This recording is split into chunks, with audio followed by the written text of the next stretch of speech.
back? Let's find out, shall we? Off the break. I'll go on this adventure with you. Okay, that turned creepy. Already, Gino, the tacticals coming into play. He's been so good with them all weekend, trying to hold this outside lane. In CTF, we play with a 7.5 second respawn delay, recently changed now, so if you want to pull that flag, you get 3 or 4 dead, and you should have a time opportunity if you can force them out of their base. Yeah, that's a big part of the reason for the change, right? 3-4 down leads to a cap. Not always the case before. But now you see Tommy getting a couple of kills, allowing SPLYCE to move up. And actually, TK was a part of a crazy CTF on this particular map as well. Versus United. So a lot of just memorable moments throughout the course this weekend. We're looking for a few more. Accuracy, nice stuff. Jumping around the edge there as he takes out Tommy and alleviates a little bit of pressure. Unfortunately, as they begin to push up, Jerd waiting for him in that fire alley. One in bunker as well. Nice shots. This kill's kind of going back and forth. No one able to get a whole lot of control right now. Yeah, you saw Mad Cat after that S&D frustrated.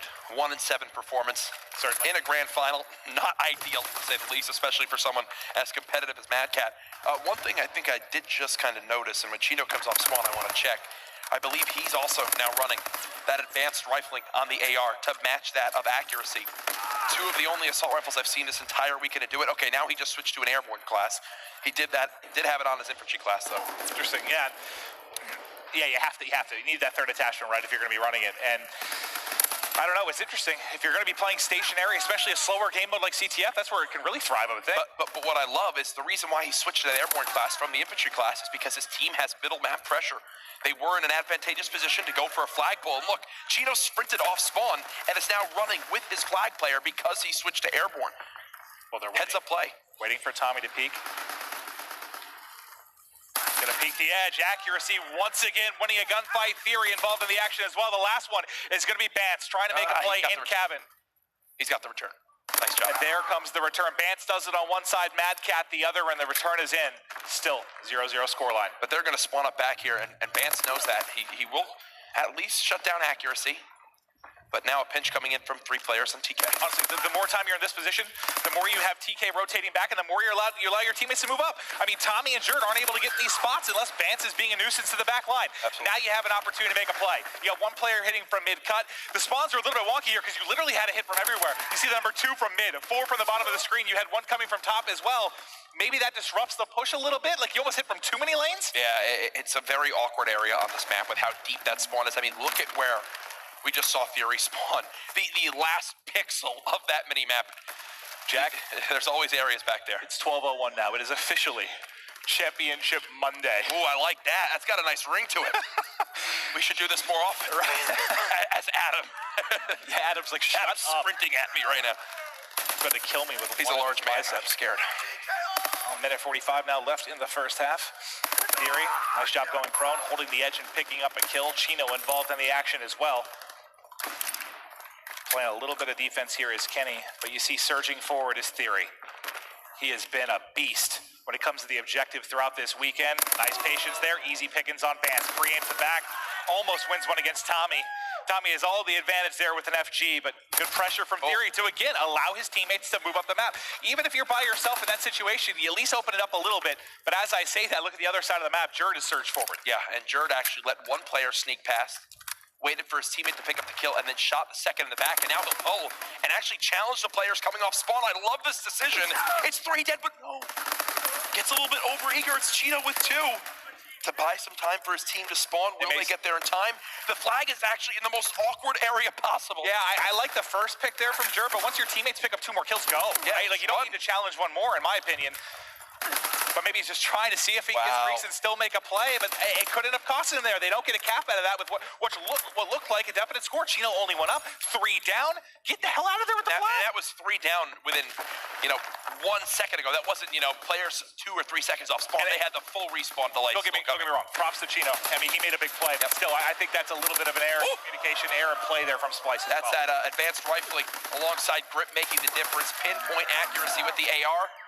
Unfortunately, it looks like no team will get that first score inside 1, which honestly for me leads to great moments inside 2. When it's this close, this intense, it's when CTF is one of the best game modes to watch. A tight half, no touch here for extra time. First half in the books, 0-0. Team Caliber now 5 minutes away from their first ever major championship. If they can do it. If they get a flag count. Oh, yeah. I know, they got to score, but 5 minutes left. It's 5 minutes between them and the first ever win for the organization. That's pretty incredible stuff. But like you said, yes.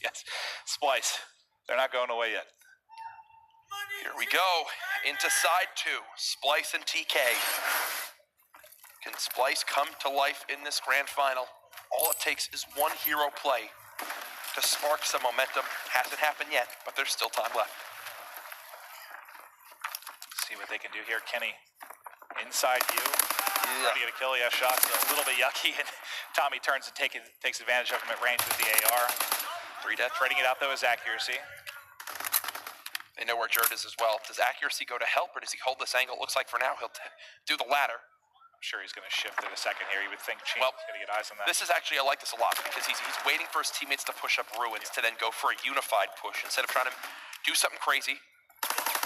Both players will peek. They read it like a book, though, and now it's SPLYCE on the offensive. Yeah. You think they'd be a little bit worried about the top side? Is Jerd the other one there, but they both stack towards ruins, and they're able to hold it. That's so key from Chino.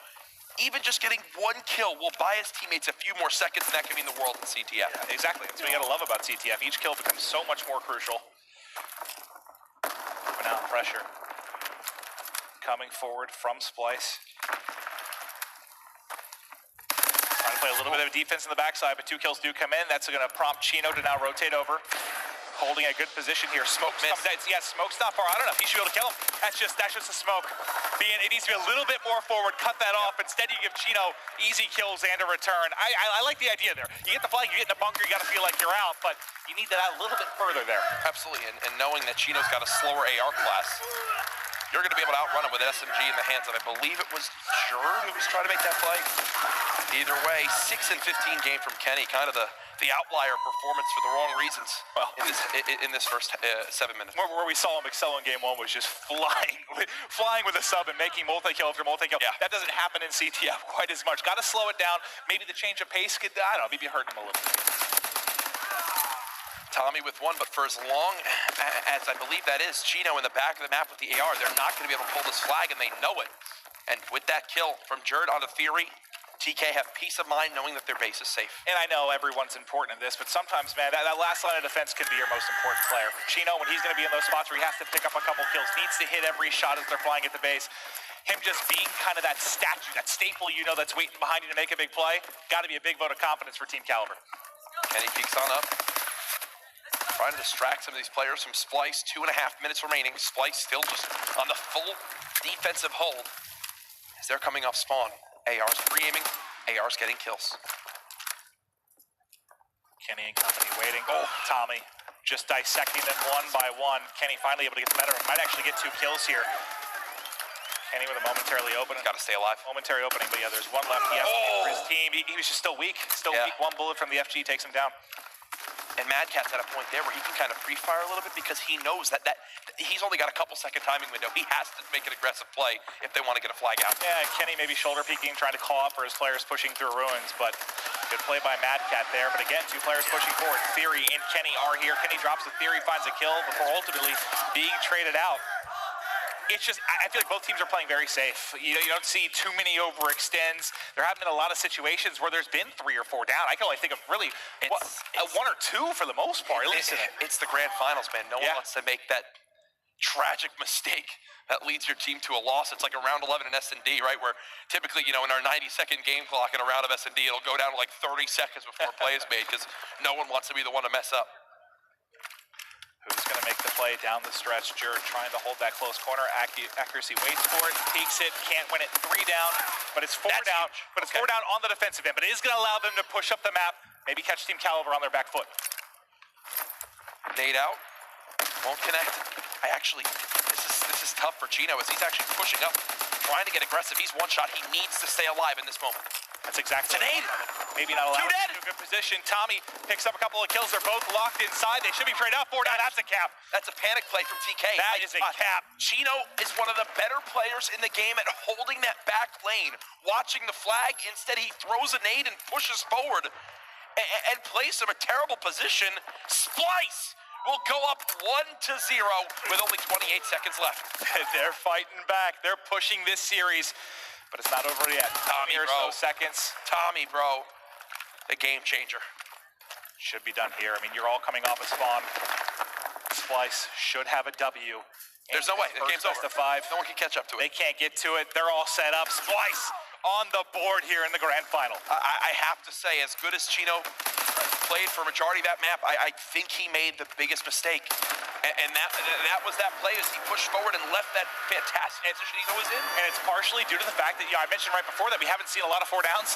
There you get basically back-to-back, but the fact they got 4 down and pushed the map immediately, Team Caliber never really got comfortable on defense. Look, you saw like 3 stacked around bunker kind of awkwardly. They never got into a good position, and Chino, you could tell, almost felt uncomfortable. It's like he didn't realize they were going to be inside a bunker yet. He was trying to get set up on the barrel. They're already pushing forward. That's a result of a 4 down. My goodness. This one remains down to the wire as that one goes 9.5 minutes of scoreless gameplay just for SPLYCE to get 2 straight 4 deads.